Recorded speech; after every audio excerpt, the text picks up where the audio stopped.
Nous avions, durant notre précédente vidéo, présenté ce qui constitue la préparation d'un navire, de son équipage à sa cargaison. Tout cela avait pour objectif de lever un voyage vers le continent noir. Mais cela fait, penchons-nous sur les étapes qui suivent, nous renseignant sur le trajet jusqu'en Afrique et la vie du marin à bord de l'embarcation. Il est aisé d'affirmer qu'une expédition n'est clairement pas une croisière où l'on s'amuse. Bien au contraire, le moindre imprévu peut transformer le voyage en catastrophe, d'où les nombreux échanges entre l'armateur et le capitaine qu'il a choisi pour cette mission.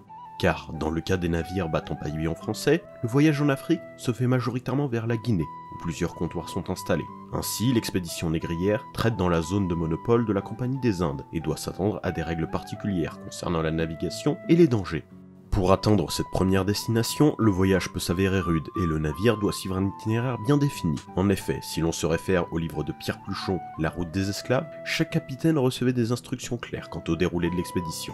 En général, le navire qui laisse la France derrière lui file le long des côtes hispano-portugaises et met le cap au sud. Poussé par les alizés du nord-est, entraîné par le courant des Canaries, il descend jusqu'aux îles du Cap-Vert, où il bifurque selon sa destination vers l'Afrique ou le Nouveau Monde. S'il descend, il peut alors longer le rivage africain, profitant des vents côtiers et du courant de Guinée qui le porte au fond du golfe, et ainsi descendre vers le Congo et l'Angola, mais dans des conditions aléatoires, le vent soufflant vers le nord. Ces traversées étaient soumises aux risques les plus divers et étaient d'une durée très variable. On compte de 1 à 3 mois pour joindre le golfe de Guinée, environ 3 mois et demi pour atteindre le Congo ou l'Angola, et au moins 4 mois en faisant un crochet par le Brésil. Pierre Pluchon nous livre l'exemple d'un voyage avec le récit de l'armateur Carayon, qui avait donné au capitaine Dufaux le chemin à suivre pour son expédition. Nous apprenons ainsi que le navire l'Uranie devait se rendre à Lisbonne, au Portugal, pour acheter du tabac. Une fois la cargaison achetée, le navire devait se rendre à la mine, un port se situant à Elmina au Ghana. Cependant, si les conditions ne le permettaient pas, celui-ci pouvait se rendre en alternative au Petit Popo, un port situé au sud du Togo. Par la suite, Dufaux devait mener une prospection sur la rade de Juda, dans l'actuel Bénin, en vue d'acheter des esclaves. Notons toutefois que, comme le rappelle Carayon, si Ouida constitue une place importante, Dufaux peut se permettre de commercer sur l'ensemble de la côte, mais à l'échelle d'une chaloupe seulement. Enfin, une fois les affaires conclues, Carayon envisage deux possibilités, soit le départ immédiat pour Saint-Domingue, mais seulement en cas de conditions favorables du point de vue des vivres, soit le besoin de relâcher aux îles de Saint-Thomé, avant de poursuivre vers le Cap français.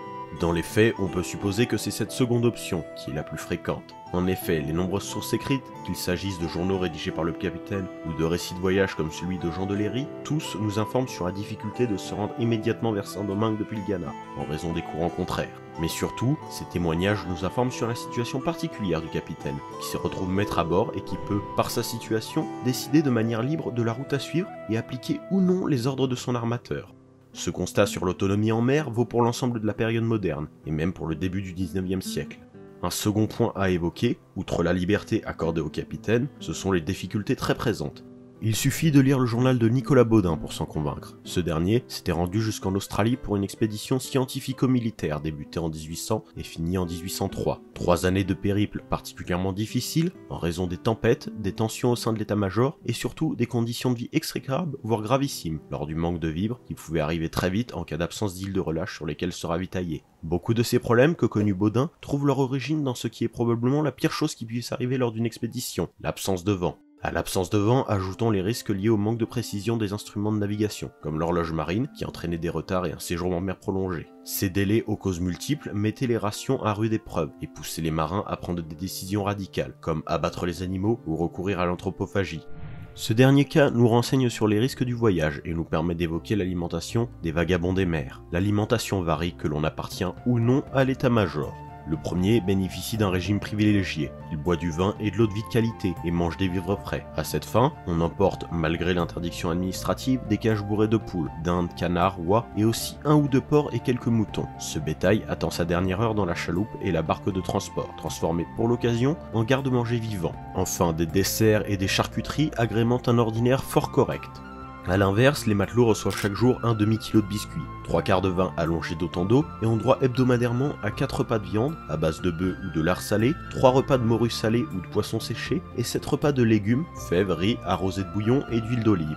Comme cela peut être supposé, le confort est absent dans ces bateaux, que l'on a construits avant tout pour le transport des marchandises et des denrées. Si l'état-major loge dans des chambres sans grande commodité, mais qui évitent le désagrément de la promiscuité, les autres membres de l'équipage dorment sur un matelas ou un hamac s'ils en ont les moyens, parqués à l'extrémité du gaillard, d'arrière face aux écoutilles Yakoutie et dans le Gaillard d'Avant. Les matelots quittent la France dans un état pitoyable, avec de rares effets personnels. Ces déguenillés mal nourris triment toute la journée, manœuvrant à tribord pour les uns et à bâbord pour les autres, nettoyant et dormant 7 heures par jour entre 2 services. Les maladies et épidémies frappent souvent ces hommes qui s'usent au fil des jours et des mois. Nombre d'entre eux tomberont victimes des maladies connues en Europe, et celles mystérieuses que l'on contracte dans les climats chauds et humides des tropiques. Aussitôt en mer, l'équipage est soumis à un régime drastique. Le capitaine, seul maître à bord, commande les manœuvres, calcule le point, tient le journal. Les autres officiers le secondent, mais n'assument de responsabilités importantes qu'au moment des échanges en Afrique. Le maître d'équipage transmet les ordres aux matelots novices et mousses, veille à leur exécution et à la discipline générale. Le charpentier inspecte la mâture et en l'absence d'un tonnelier, contrôle le bon état des barriques d'eau, toujours menacées de pourrir. L'armurier nettoie fusils, pierrets et canons que la rouille menace et s'assure que l'humidité n'attaque pas la poudre. Le coq visite la soute aux vivres, où, malgré la police d'une demi-douzaine de chats, les rats sont d'un accord joie. En bas de la chaîne de commandement, la vie des marins suit aussi une certaine routine. Le nettoyage du pont chaque matin, le déjeuner à 8 h, le dîner à midi, le souper à 19 h et la prière du soir à 20 h rythment la vie quotidienne.